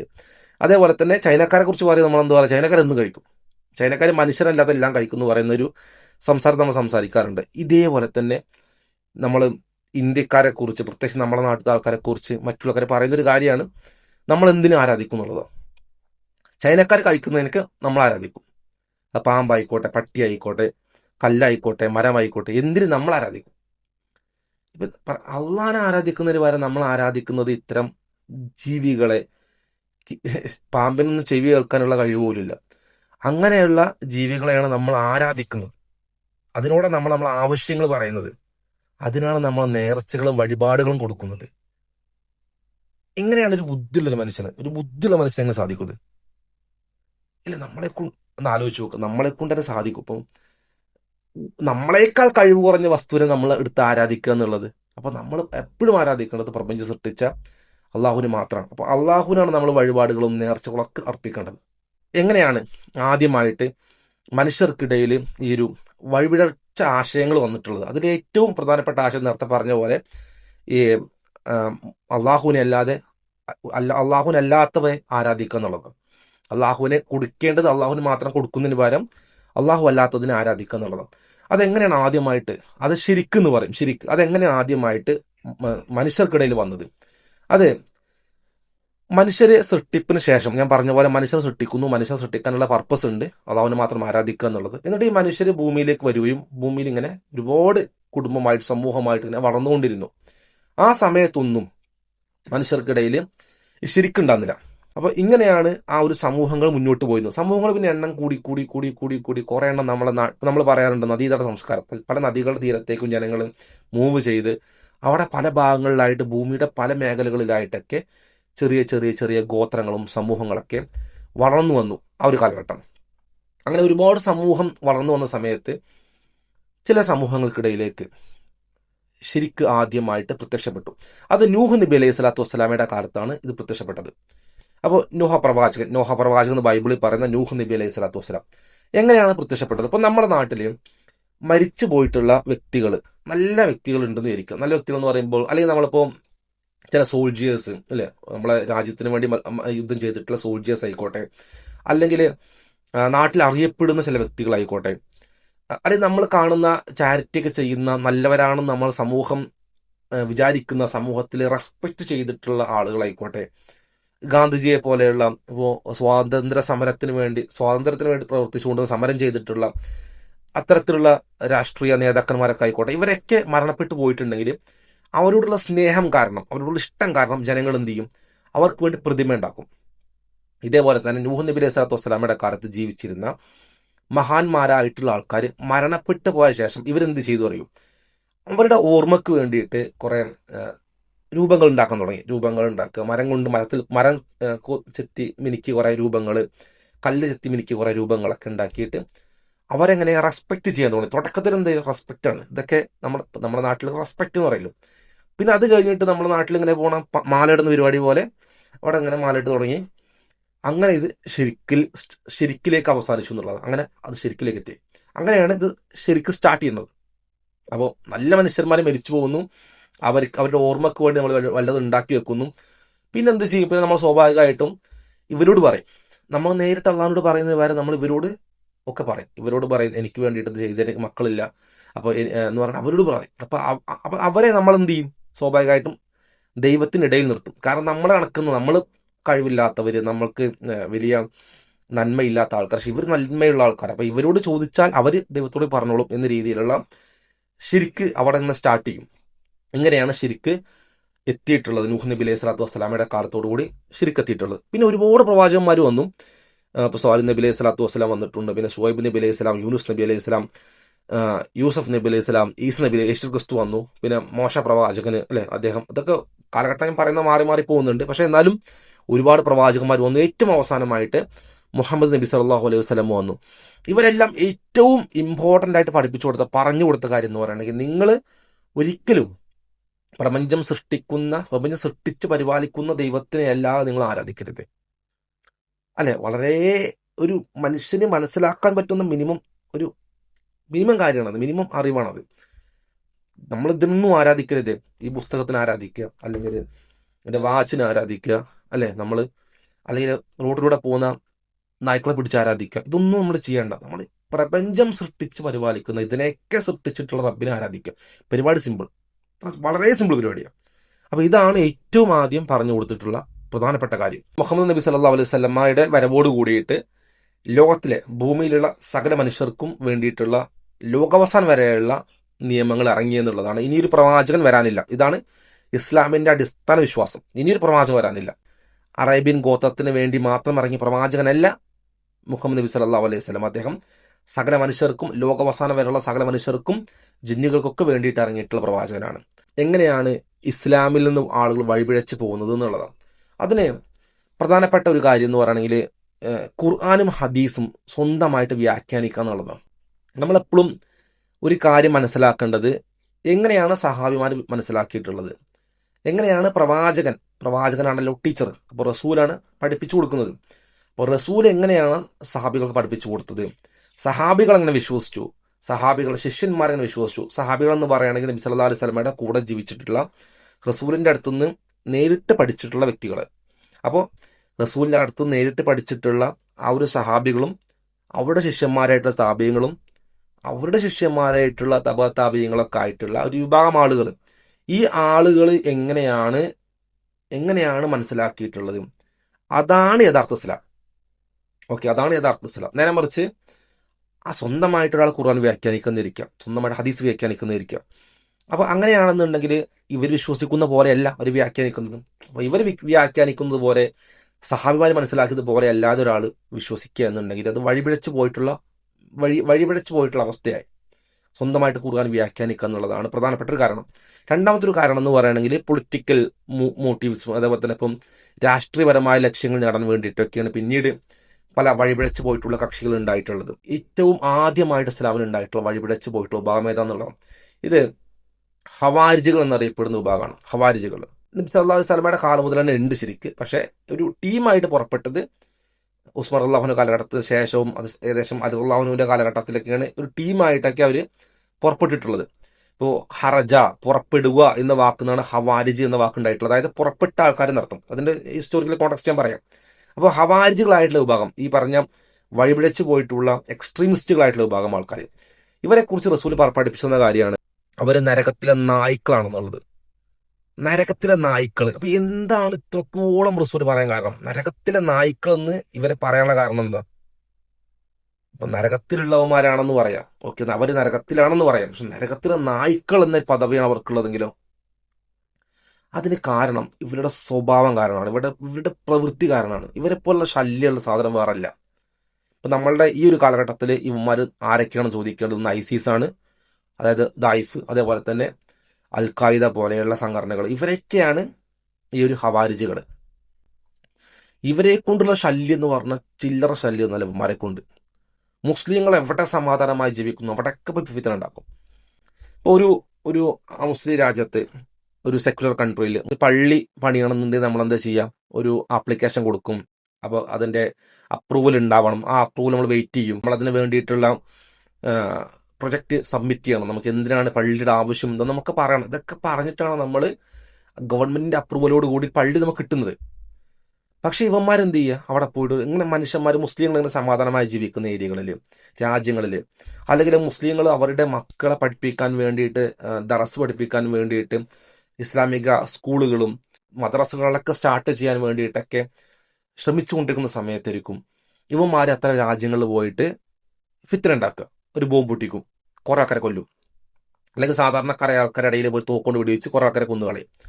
ഇതോടുകൂടി എന്ത് സംഭവിക്കുകയാണ്, നമുക്ക് കിട്ടേണ്ട, മുസ്ലിങ്ങളായ നമുക്ക് കിട്ടേണ്ടതായിട്ടുള്ള പല പള്ളികളും മദ്രസകളും നമ്മൾ ദീൻ പഠിക്കാൻ വേണ്ടി നമ്മൾ കഷ്ടപ്പെട്ട് നമ്മൾ പ്രൊജക്റ്റ് സബ്മിറ്റ് ചെയ്തിട്ട് നമ്മൾ വെയിറ്റ് ചെയ്യുന്ന, ഗവൺമെൻറ് അപ്രൂവലിന് വേണ്ടി വെയിറ്റ് ചെയ്യുന്ന പലതും നഷ്ടപ്പെട്ടു പോകും. അപ്പം ക്യാൻസൽ ചെയ്യും, പിന്നെ നമുക്ക് കിട്ടില്ല എന്തായാലും. അതാണ് മുസ്ലിം സമൂഹത്തിന് ഒരു ഗുണമില്ലാത്തവന്മാർ, വെറും നാശം മാത്രമേ തരുള്ളൂ, വെറും നാശം മാത്രം. മുസ്ലിങ്ങൾ സമാധാനപരമായിട്ട് ജീവിക്കുന്നവർക്ക് ഇഷ്ടമല്ല, സൈക്കിളുമാർക്ക്. ഇവന്മാർക്ക് അത്ര ദേഷ്യം മുസ്ലിങ്ങളോട്. പക്ഷെ ഇവന്മാർ പറച്ചിൽ ഇവന്മാരാണ് യഥാർത്ഥ മുസ്ലിങ്ങൾ, ഇവരാണ് ഇത് ഓവർത്ത് ഇസ്ലാമിൻ്റെ പാതയിലുള്ള ആൾക്കാർ. പക്ഷെ ഇവരാണ് ഏറ്റവും നശിച്ചു പോയ ആൾക്കാർ. നിങ്ങളൊന്ന് ആലോചിച്ച് നോക്കുക. അപ്പം ഇവന്മാരുടെ ശല്യം എന്ന് പറയുന്നത്, ഇവന്മാർ ഈ ഐസിസ്, അൽ ഖായിദ പോലുള്ളവന്മാരൊക്കെ സാധാരണക്കാരായ ആൾക്കാരെ കൊന്നിട്ട് അതിൻ്റെ വീഡിയോ പോസ്റ്റ് ചെയ്യും. സാധാരണക്കാരായ ആൾക്കാരെ കൊല്ലുക, സ്ത്രീകളെ കൊല്ലുക. സല്ലല്ലാഹു അലൈഹി വസല്ലമയൊക്കെ നിരോധിച്ച, ഇസ്ലാം ഡയറക്റ്റ് നിരോധിച്ച കാര്യമാണ് സാധാരണക്കാരായിട്ടുള്ള സിവിലിയൻസിനെ കൊല്ലാൻ പാടില്ല എന്നുള്ളത്. ഇവന്മാർ സാധാരണക്കാരായ സിവിലിയൻസിനെ കൊല്ലും. ഇസ്രായേലിനെതിരൊന്നും ഇവന്മാരുടെ നിങ്ങൾ ആരിൽ കണ്ടിട്ടുണ്ടോ? ഇസ്രായേൽ പോലെയുള്ള സയനിസ്റ്റ് രാജ്യത്തിനെതിരെ ഒരു വല്ലതും ചെയ്ത് കണ്ടിട്ടുണ്ടോ? സിറിയ എന്ന രാജ്യം ഇപ്പോൾ നിങ്ങളൊന്ന് ആലോചിച്ചു, ഒരുപാട് കാലത്ത് ഷിയ ഭരണകൂടം വന്നു. ആ കാലത്ത് ഒരുപാട് മുസ്ലിങ്ങളെ കൊന്നുകളഞ്ഞു. എന്നിട്ട് തിരിച്ച് നമ്മുടെ കയ്യിലേക്ക്, മുസ്ലിങ്ങളെ അഹ്ലുസുന്നയുടെ കയ്യിലേക്ക് സിറിയ എന്ന രാജ്യം വന്നിരിക്കുകയാണ്. ആ രാജ്യത്തിനകത്തോട് ഫിത്ന ഉണ്ടാക്കുന്നുണ്ട്. സിറിയക്കകത്ത് അമേരിക്ക പോലുള്ള രാജ്യങ്ങൾക്ക് അഴിഞ്ഞാടാൻ വേണ്ടിയിട്ടുള്ള സൗകര്യം ഒരുക്കി കൊടുക്കുന്നത് വരാം. അപ്പം മുസ്ലിം രാജ്യങ്ങൾക്കകത്ത് ഫിത്ന ഉണ്ടാക്കി ഫോറിൻ രാജ്യങ്ങളായിട്ടുള്ള അമേരിക്കയും ഇസ്രായേലിനെ കൊന്നിട്ട് അഴിഞ്ഞാടാൻ വേണ്ടിയിട്ട്, ഒരു കാരണം പറഞ്ഞ് അഴിഞ്ഞാടാൻ വേണ്ടിയിട്ടുള്ള എല്ലാ സൗകര്യങ്ങളും അവർ ഒരുക്കി കൊടുക്കും. ഹവാരിജികൾ എന്ന വിഭാഗം ആദ്യമായിട്ട് വന്നിട്ടുള്ളത് നബി സല്ലല്ലാഹു അലൈഹി വസല്ലമയുടെ കാലഘട്ടത്തിൽ തന്നെ ചില ഹവാരിജ് വിശ്വാസമുള്ള ആൾക്കാർ ഉണ്ടായിരുന്നു എന്നുള്ളത് ചില ഹദീസുകളിൽ കാണാൻ സാധിക്കും. പിന്നീട് നബി സല്ലല്ലാഹു അലൈഹി വസല്ലമയുടെ വഫാത്തിന് ശേഷം അലി റളിയല്ലാഹു അൻഹുവിന്റെ കാലഘട്ടത്തിലാണ് അത് അവർ ടീമായിട്ട് പുറപ്പെട്ടു വരുന്നത്. ഇനി ഇവരുടെ പ്രധാനപ്പെട്ട വിശ്വാസം എന്ന് പറയുകയാണെങ്കിൽ, ഇവരുടെ വിശ്വാസം ഈമാൻ എന്ന് പറയുന്നത് എപ്പോഴും ഒന്നുകിൽ 1 എന്ന സ്റ്റേറ്റ് ആയിരിക്കും, അല്ലെങ്കിൽ 0 ആയിരിക്കും. അതായത് ഈമാൻ എന്ന് പറയുന്നത് ഒരാളുടെ വിശ്വാസം, ഒരാളുടെ ഇസ്ലാമിൻ്റെ അകത്തുള്ള ഒരാളുടെ വിശ്വാസം എന്ന് പറയുന്നത് ഒന്നെങ്കിൽ 1, ഒന്നെങ്കിൽ ഉണ്ടാവും അല്ലെങ്കിൽ ഉണ്ടാവില്ല. ഈ രണ്ടവസ്ഥ മാത്രമേ ഉള്ളൂ. പക്ഷെ മുസ്ലിങ്ങളെ സംബന്ധിച്ചിടത്തോളം നമുക്കറിയാം, ഈമാന് 70 ശാഖകളുണ്ട്, 70ഓളം ശാഖകളുണ്ട് ഈമാന് കൂടുകയും കുറയുകയും ചെയ്യും. അതായത് വിശ്വാസത്തിൻ്റെ അളവ് ഒരു ഗ്രാഫ് പോലെയാണ്, ഇങ്ങനെ കൂടും കുറയും. അതാണ് മനുഷ്യൻ്റെ അവസ്ഥ. എല്ലാ സമയത്തും മനുഷ്യന്മാർ ഒരേ രീതി വിശ്വാസമായിരിക്കും. ചില സമയങ്ങളിൽ മനുഷ്യന്മാരുടെ ഈമാൻ കുറഞ്ഞിട്ട് അവൻ്റെ വിശ്വാസം കുറച്ച് കുറഞ്ഞ് അവൻ്റെ പ്രവൃത്തികളിലും നിസ്കാരത്തിലേക്ക് ശ്രദ്ധയില്ലാത്ത രീതിയിൽ മുന്നോട്ട് പോകും. നേരെ മറിച്ച് ചില സമയങ്ങളിൽ ഈമാൻ കൂടി വന്ന് നമ്മൾ ഭയങ്കരമായിട്ട് പ്രാർത്ഥിച്ച് ഭയങ്കരമായിട്ട് നമ്മൾ ഖുർആൻ ഓതി മുന്നോട്ട് പോകും. അത് മനുഷ്യൻ്റെ അവസ്ഥയാണ്. അതിങ്ങനെ കൂടും കുറയും. ഇതാണ് മനുഷ്യൻ്റെ അവസ്ഥ, ഇതാണ് നാച്ചുറൽ ആയിട്ടുള്ള അവസ്ഥ. പക്ഷെ ഇവർ പറയാം, ഒന്നെങ്കിൽ മനുഷ്യന് ഈമാൻ ഉണ്ട് അല്ലെങ്കിൽ ഈമാനില്ല. ഇവർ പറയുന്ന വേറൊരു കാര്യമാണ്, ഒരാളൊരു പാപം ചെയ്തിട്ടുണ്ട്, ഒരു വൻ പാപം ചെയ്തിട്ടുണ്ട്, അതോടുകൂടി അയാൾ ഒരു മുസ്ലിം അല്ല. അതായത് ഒരാൾ വിചാരത്തിൽ ഏർപ്പെട്ടതായിട്ട് ഇവർ അറിഞ്ഞിട്ടുണ്ടെങ്കിൽ പിന്നെ ആൾ മുസ്ലിം അല്ല എന്ന് ഇവർ അപ്പോൾ വിധി എഴുതും. പക്ഷെ നമ്മളെ സംബന്ധിച്ചിടത്തോളം അയാൾ ആ സമയത്ത് അയാളെ ഈമാൻ കുറഞ്ഞ അവസ്ഥയിലാണ് ആളെന്ത് ചെയ്തത്, വിഭജിച്ചത്, തെറ്റ് ചെയ്തത്. ഈ ഒരു അവസ്ഥ വെച്ചുകൊണ്ടാണ് ഇവരെന്ത് ചെയ്യുക, ലോകത്തിലെ സകല ഭരണാധികാരികളെയും ഇവർ കാഫിറുകളെന്ന് മുദ്ര കുത്തും. അതായത് ഒന്നെങ്കിൽ മുസ്ലിങ്ങൾ, അല്ലെങ്കിൽ അമുസ്ലിം. കാഫിർ എന്ന് പറഞ്ഞാൽ അമുസ്ലിങ്ങൾ എന്നാണ് അർത്ഥം, മുസ്ലിങ്ങളല്ലാത്ത വിഭാഗം ആൾക്കാർ. ചില പണ്ഡിതന്മാർ ഒന്ന് ഡീപ്പായിട്ട് പോകുന്നുണ്ടെങ്കിൽ അറിഞ്ഞുകൊണ്ട് മറച്ചു വെക്കുന്ന വിഭാഗം എന്നും പറയും. പക്ഷെ നമുക്ക് മൊത്തത്തിൽ കാഫിർ എന്ന് പറയുകയാണെങ്കിൽ മുസ്ലിങ്ങൾ അല്ലാത്തതിനൊക്കെ നമുക്ക് കാഫിർ എന്ന് പറയാൻ സാധിക്കും. ഇസ്ലാമിക ഭരണാധികാരികളെ, പ്രത്യേകിച്ചും സൗദിയെ നോക്കിയിട്ട് പറയും, സൗദി ഭരണാധികാരി വൻ പാപം ചെയ്യാൻ വേണ്ടിയിട്ടുള്ള അവസരം ഒരുക്കി കൊടുത്തു. അതായത് സൗദി ഭരണാധികാരി സൗദിയിൽ ഇൻട്രസ്റ്റ് അതായത് പലിശ സമ്പ്രദായം കൊണ്ടുവന്നു, അതുകൊണ്ട് അയാൾ മുസ്ലിം അല്ല. അപ്പൊ നമ്മുടെ നാട്ടിലും ചില ആൾക്കാരെ പറയുന്നത് കാണാൻ സാധിക്കും, നിങ്ങൾ ആ സൗദി ഭരണാധികാരിയെ കണ്ടോ, നിങ്ങൾ ദുബായ് ഭരണാധികാരിയെ കണ്ടോ, അവരൊക്കെ അമേരിക്കയുമായിട്ട് കൈകോർത്തു, അല്ലെങ്കിൽ ഇങ്ങനെയുള്ള കുറെ കാരണങ്ങൾ ഇങ്ങനെ പറഞ്ഞിട്ട് എന്തെങ്കിലും പറഞ്ഞിട്ട് അവർ മുസ്ലിങ്ങളല്ല എന്ന് നമ്മൾ വിധിയെഴുതുന്നൊരു അവസ്ഥയുണ്ട്. നമ്മുടെ നാട്ടിലത്തെ ആൾക്കാരിൽ കാണുന്നൊരു അവസ്ഥയാണത്. സംസാരിക്കുമ്പോൾ പോലും ചില ആൾക്കാർ പറയും സൗദി ഭരണാധികാരി ഒന്നും മുസ്ലിം അല്ല എന്ന് അവിടെ പറയും. അങ്ങനെ പറയുക എന്നുള്ളത് ഒരിക്കലും പാടില്ല. നമുക്ക് അതിനുള്ള അവകാശം നമുക്കില്ല എന്ന് മാത്രമല്ല, നിങ്ങൾ മനസ്സിലാക്കേണ്ട കാര്യം എന്ന് പറയുകയാണെങ്കിൽ അത് ഹവാരിജികളുടെ സ്വഭാവമാണ്. ഐസിസിന്റെ കണക്കനുസരിച്ചിട്ട് ലോകത്തിലെ എല്ലാ മുസ്ലിം ഭരണാധികാരികളും എന്താണ്? കാഫിറുകളാണ്. അതുകൊണ്ടാണ് ഇവർ സൗദിനെ പോലും ഇവർ അറ്റാക്ക് ചെയ്യുന്നത്. ഇപ്പൊ ഇവർക്ക് എന്താണ് സൗദി അറ്റാക്ക് ചെയ്യുക? കാരണം എന്താ? അവരെ കണക്കനുസരിച്ചിട്ട് അത് മുസ്ലിം രാജ്യമല്ല. ഇതേപോലെ ലോകത്തിലെ എല്ലാ മുസ്ലിം രാജ്യങ്ങളും അവരെന്ത് ചെയ്യും? കാഫിർ എന്ന് പറയുന്നു. അത് മുസ്ലിങ്ങളല്ല എന്നൊരു വിദ്യ എഴുതും. പിന്നെ അവർക്ക് അവരെ അറ്റാക്ക് ചെയ്യാലോ. ഇപ്പോൾ സിറിയയിൽ പോലും ഞാൻ പറഞ്ഞു, സിറിയയിൽ പോലും ഒരു പ്രശ്നം ഉണ്ടായിക്കൊണ്ടിരിക്കുന്നുണ്ട്. അതായത് ഈമാനുമായി ബന്ധപ്പെട്ട വിഷയത്തിൽ, വിശ്വാസം ബന്ധപ്പെട്ട വിഷയത്തിൽ ഈ ഹവാരിജികൾക്ക് മാത്രമല്ല വേറെയും പല വിഭാഗങ്ങൾക്ക് തെറ്റുപറ്റി പോയിട്ടുണ്ട്. അതിലൊരു വിഭാഗമാണ് മുർജിയ എന്ന് പറഞ്ഞ വിഭാഗം. അവരുടെ പ്രത്യേകത എന്ന് പറഞ്ഞാൽ അവർ പറയുന്നത് എന്ത് തെറ്റ് ചെയ്താലും, എന്ത് പ്രശ്നം ചെയ്താലും, എന്ത് തെറ്റ് ചെയ്താലും കുഴപ്പമില്ല, ഈമാൻ കുറയില്ല. ഈമാൻ എപ്പോഴും വണ്ണായിരിക്കും. അതായത് ഈമാൻ എന്താണ്? ഒരു നേർരേഖ പോലെ ഇങ്ങനെ പോവുകയാണ്, ഗ്രാഫിൽ ഒരു നേർരേഖ പോലെ പോവുകയാണ്. അതിങ്ങനെ കൂടും കുറയൊന്നും ചെയ്യില്ല, ഒറ്റ വരെയാണത്. അതായത് അള്ളാഹു വളരെ കാരുണ്യമുള്ള ദൈവമാണ്. അപ്പം നമ്മൾ എന്ത് തെറ്റ് ചെയ്താലും അത് നമുക്ക് പുറത്തു തരും, അത് തെറ്റായിട്ട് കണക്കൂട്ടില്ല. അപ്പോൾ ഒരാൾ വിശ്വാസിയായിട്ട് മാറിയിട്ടുണ്ടെങ്കിൽ പിന്നെ അവൻ എപ്പോഴും ഇങ്ങനെ ഒരു നേർരേഖയിൽ മാത്രമായിരിക്കും അവൻ്റെ ഈമാൻ ഉണ്ടാകുക. അതായത് അബൂബക്കർ അള്ളാഹുവിൻ്റെ ഈമാൻ നമുക്കുണ്ട്, ജിബ്രീൽ അലൈഹി സ്വലാത്തു വസ്സലാമയുടെ ഈമാൻ നമുക്കുണ്ട്. അങ്ങനെയുള്ള മഹാന്മാരായിട്ടുള്ള പ്രവാചകന്മാരുടെ ഈമാൻ ആയിക്കോട്ടെ, സഹാബിമാരുടെ ഈമാൻ ആയിക്കോട്ടെ, അല്ലെങ്കിൽ മലക്കുകളുടെ ഈമാൻ ആയിക്കോട്ടെ, ഇതൊക്കെ ആർക്കും ഉണ്ട്, നമുക്കുണ്ട്. എല്ലാവർക്കും ഒരേ ഈമാന, ഒരേ കണക്കാണെന്നുള്ളൊരു അന്ധമായിട്ടുള്ള ഒരു വിശ്വാസമാണ് മുർജിയ എന്ന് പറഞ്ഞ ആൾക്കാർക്കുള്ളത്. ഹവാരിജികൾ ഇങ്ങനെ ഈമാന്റെ വിഷയത്തിൽ തെളിവ് കൊണ്ടുവരുന്നത് ഖുർആൻ എന്നാണ്. നേരത്തെ ഞാൻ പറഞ്ഞ പോലെ ഖുർആൻ സ്വന്തമായിട്ട് വ്യാഖ്യാനിക്കുക എന്നുള്ളതാണ് പ്രധാനപ്പെട്ട പ്രശ്നം. അപ്പോൾ ഹവാരിജികൾ കൊണ്ടുവരുന്ന ഒരു ആയത്ത് ഇതാണ്: ആർ ഒരു ദുഷ്കൃത്യം ചെയ്യുകയും പാപത്തിന്റെ വലയത്തിൽ പെടുകയും ചെയ്യുന്നുവോ അവരാകുന്നു നരകാവകാശികൾ, അവരതിൽ നിത്യവാസികളായിരിക്കും. അപ്പൊ ഇവിടെ അള്ളാഹു പറയുന്നത് എന്താ? ഒരാള് ഒരു വൻപാപം ചെയ്തു കഴിഞ്ഞു. അപ്പൊ വൻപാപം ചെയ്തു കഴിഞ്ഞാൽ പിന്നെ അവൻ നരകാവകാശിയാണ്, നരകത്തിൽ നിത്യവാസികളാണ്. ശരിക്കും ഇവിടെ പറയുന്ന കാര്യം എന്താണ്? ഇവിടെ പറയുന്നത് ശിരിക്കിനെ കുറിച്ചിട്ടാണ്. ഇപ്പൊ ഇബ്നു അബ്ബാസ് റളിയല്ലാഹു അൻഹു പറയുന്നത് ശിരിക്കിനെ കുറിച്ചിട്ടുള്ളതാണ്. അതായത് ഈ ഒരു പാപം എന്ന് പറയുന്നത് ശിരിക്കിനെ ഉദ്ദേശിച്ചിട്ടല്ല, അത് എല്ലാ പാപങ്ങളെയും കുറിച്ചിട്ടല്ല ഇവിടെ പറയുന്നത്. അതാ പറയുന്നത് എങ്ങനെയാണ് സഹാബിമാർ മനസ്സിലാക്കിയത് അതുപോലെ മനസ്സിലാക്കണം എന്നുള്ളത്. ഇനി മുഅ്തസിലിയാക്കൾ ഇതേപോലെയുള്ള ചോദ്യം ചോദിച്ചിട്ടുണ്ട്. അവരും പറഞ്ഞിട്ടുണ്ട് നരകത്തിൽ ഒരു പാപം ചെയ്ത വ്യക്തി നിത്യവാസിയായിരിക്കും. അപ്പൊ നമ്മൾ ചോദിക്കണ്, മുഅ്തസിലിയാക്കളോട് ചോദിക്കുകയാണ്, അങ്ങനെയാണെങ്കിൽ അയാൾ കാഫിറാണോ? അപ്പൊ അവർ കാഫിർ അല്ല, അവർ മുസ്ലിമാണ്. അല്ല, മുസ്ലിങ്ങളും അല്ല, മുസ്ലിങ്ങളും അല്ല, കാഫിറും വെച്ചാൽ കാഫിറും അല്ല, രണ്ടിനും ഇടയിലാന്ന് പറയും. മുസ്ലിങ്ങളും അല്ല, കാഫിറും അല്ല, പക്ഷെ നരകത്തിൽ നിത്യവാസികളായിരിക്കും ചെയ്യും എന്ന് പറയുന്നത്. അപ്പൊ അങ്ങനെയുള്ള ഒരു വാദമാണ് ഇവർക്കുള്ളത്. മറ്റൊരു വിഭാഗം ആളുകളെ കുറിച്ച് പറയാന്നുണ്ടെങ്കിൽ അവർ ഷിയാക്കളെ കുറിച്ച്, ഷിയാക്കളെ ഒറിജിനെ കുറിച്ച്, ഷിയാക്കൾ എങ്ങനെ ഉണ്ടായിരുന്നതിനെ കുറിച്ചിട്ട് രണ്ട് തരത്തിലുള്ള തിയറിയാണ് ഷിയാക്കൾക്കിടയിലുള്ളത്, നമുക്കിടയിലല്ല, ഷിയാക്കൾക്കിടയിലുള്ളത്. ഒന്ന്, അവർ പറയുന്നത് എല്ലാ പ്രവാചകന്മാരിലേക്കും ഷിയായിസം ഇറങ്ങിയിട്ടുണ്ട്. അതായത് എല്ലാവരും ഷിയായിസത്തിന്റെ അടിസ്ഥാന വിശ്വാസം എന്ന് പറയുകയാണെങ്കിൽ അലി റളിയല്ലാഹു അൻഹുവിനെ ഇമാമായിട്ട് അംഗീകരിച്ചിട്ടില്ല എന്നുണ്ടെങ്കിൽ സ്വർഗ്ഗം പറ്റില്ല എന്നുള്ളതാണ്. അപ്പൊ സ്വർഗ്ഗം നേടണം എന്നുണ്ടെങ്കിൽ എന്ത് വേണം? അലി റളിയല്ലാഹു അൻഹുവിനെ ഇമാമായിട്ട് സ്വീകരിക്കണം. ഇതാണ് അടിസ്ഥാന വിശ്വാസം. അപ്പോൾ ഈ ഒരു അടിസ്ഥാന വിശ്വാസമാണ് എല്ലാ പ്രവാചകന്മാർക്കും പഠിപ്പിച്ചു കൊടുത്തിട്ടുള്ളത്. ഇതാണ് അവർ പറയുന്നത്. എല്ലാ പ്രവാചകന്മാരും ഇത് പഠിപ്പിച്ചു കൊടുത്തിട്ടുണ്ട്.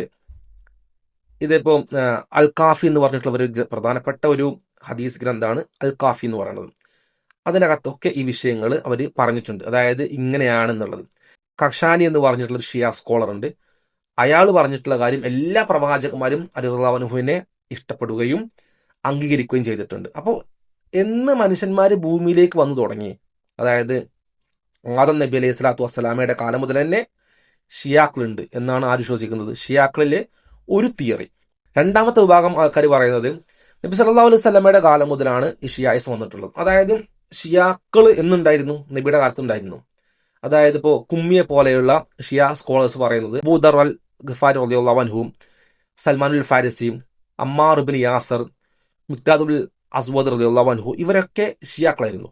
ഇവരൊക്കെ നബി സല്ലല്ലാഹു അലൈഹി വസല്ലമയുടെ കാലത്ത് ജീവിച്ചിരുന്ന ഷിയാക്കൾ ആയിരുന്നു എന്നാണ് ഇവർ പറയുന്നത്. നേരത്തെ ഞാൻ പറഞ്ഞ പോലെ ഏറ്റവും പ്രധാനപ്പെട്ട വിശ്വാസം എന്ന് പറയുകയാണെങ്കിൽ ഇമാമത്ത് വിശ്വാസമാണ്. അതായത് അലി റളിയല്ലാഹു അൻഹുവിനെ നിർബന്ധമായിട്ട് ഇമാമായിട്ട് അംഗീകരിക്കണം. അതിലൂടെ മാത്രമേ ഒരാൾക്ക് സ്വർഗം നേടാൻ സാധിക്കുകയുള്ളൂ. ഇബ്നു സബ എന്ന് പറഞ്ഞിട്ടുള്ള ഒരു ജൂതനാണ് ഈ തിയറി കൊണ്ടുവന്നിട്ടുള്ളത്. ഈ തിയറി കൊണ്ടുവന്ന് മുസ്ലിങ്ങൾക്കിടയിൽ ഫിത്തന ഉണ്ടാക്കിയത് ആരാണ്? ഇബ്നു സബ എന്ന് പറഞ്ഞിട്ടൊരു ജൂതൻ. അത് നമ്മൾ പറയുന്നതല്ല, നമ്മളുടെ ആർഗ്യുമെന്റേ അല്ല. കുമ്മിയെ പോലെയുള്ള ഷിയ സ്കോളേഴ്സ് ഒക്കെ ഇത് പറഞ്ഞിട്ടുണ്ട്. ഷിയാക്കളിൽ എല്ലാ വിഭാഗം ആളുകളും കാഫിറുകളല്ല. നേരത്തെ ഹവാർജികൾ എന്ന് പറഞ്ഞ വിഭാഗം അവർ ഇസ്ലാമിൽ നിന്ന് വഴിപിഴച്ചു പോയിട്ടുള്ള കക്ഷികളാണെന്ന് പറഞ്ഞു. അവർ കാഫിറാണെന്ന് പറയാൻ പറ്റില്ല. പക്ഷെ എന്താണ്, അവർ ഒന്നുകിൽ മുനാഫിക്കുകളും അല്ലെങ്കിൽ അവരിൽ കാഫിറുകൾ ഉണ്ടാവാം. അതേപോലെ തന്നെ അവർ വഴിപിഴച്ചു പോയി ദീന്റെ പുറത്തോട്ട് പോയ ആൾക്കാരാണ്, ദീന്റെ യഥാർത്ഥ വഴിയിൽ നിന്ന് പുറത്തു പോയ ആൾക്കാരാണ്. ഇതേപോലെ തന്നെ ഷിയാക്കൾ എന്ന് പറയുന്ന വിഭാഗം ആളുകൾ അവരെല്ലാവരും മുസ്ലിങ്ങളല്ല എന്ന് പറയാൻ പറ്റില്ല.